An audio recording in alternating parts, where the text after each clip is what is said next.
Have you ever wondered what the world around you is really made of? From the water you drink, to the air you breathe, to the very chair you're sitting on, it all comes down to something fascinating: the states of matter. Today, we're going to dive deep into what makes a solid, a liquid, and a gas different, and how they pull off their amazing transformations. So let's start with the basics. Everything is made of tiny, tiny particles, atoms, and molecules. Think of them like super energetic little balls, constantly jiggling and moving around. The state of matter, solid, liquid, or gas, depends entirely on how these particles are arranged and how much energy they have. Let's begin with solids.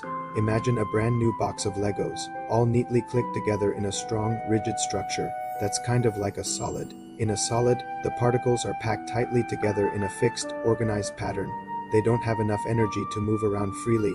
Instead, they just vibrate in place. This is why solids, like your phone or a block of ice, have a definite shape and a definite volume.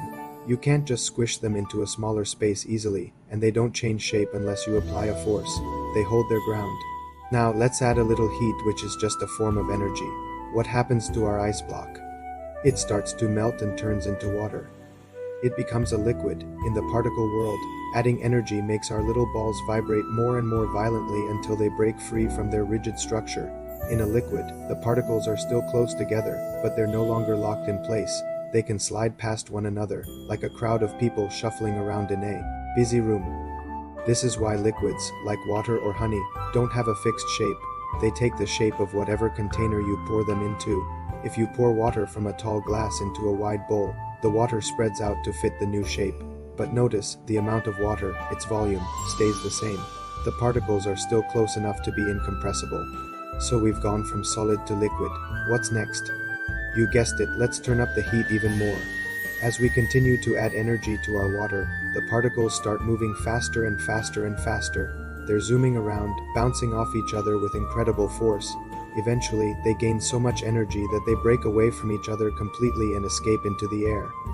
This process is called boiling or evaporation, and it turns our liquid into a gas. In the gas state, our particles are like a handful of super bouncy balls thrown into an empty room. They are far apart and move randomly and rapidly in all directions. They have tons of energy. Because the particles are so spread out, a gas has no definite shape and no definite volume. It will expand to fill any container it's in, no matter how big. Think about the air in this room. It fills every single nook and cranny. You can also easily compress a gas, squishing those spread out particles closer together, like when you pump air into a bicycle tire. So to recap, solids have tightly packed, vibrating particles in a fixed structure. Liquids have particles that are close but can slide past each other, and gases have particles that are far apart and move around freely and rapidly. The key difference is the energy and arrangement of the particles. These transformations are called phase changes, and they're happening all around us when a solid turns into a liquid. It's called melting. The reverse, when a liquid turns into a solid, is freezing. Think of water turning to ice in your freezer. When a liquid turns into a gas, it's called vaporization, which includes boiling and evaporation. And when a gas turns back into a liquid, like the water droplets that form on a cold can of soda on a humid day, that's called condensation. But here's a cool one you might not know about: sublimation.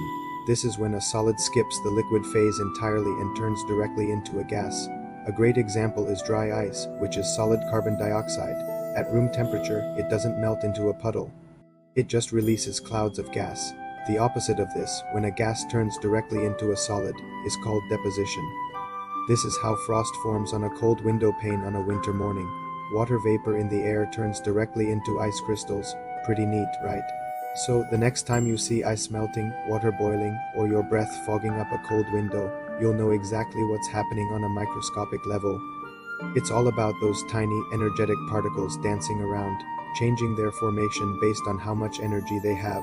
From the unmoving mountain to the flowing river to the invisible air, it's all just matter in one of its beautiful states. Understanding this particle model is the key to unlocking so many secrets of chemistry and physics. Thanks so much for joining me on this journey through the states of matter. I hope you found it as fascinating as I do. If you enjoyed this video and learned something new, please give it a thumbs up and consider subscribing to the channel for more deep dives into the science that shapes our world. Hit that notification bell so you don't miss our next adventure. Until next time, stay curious.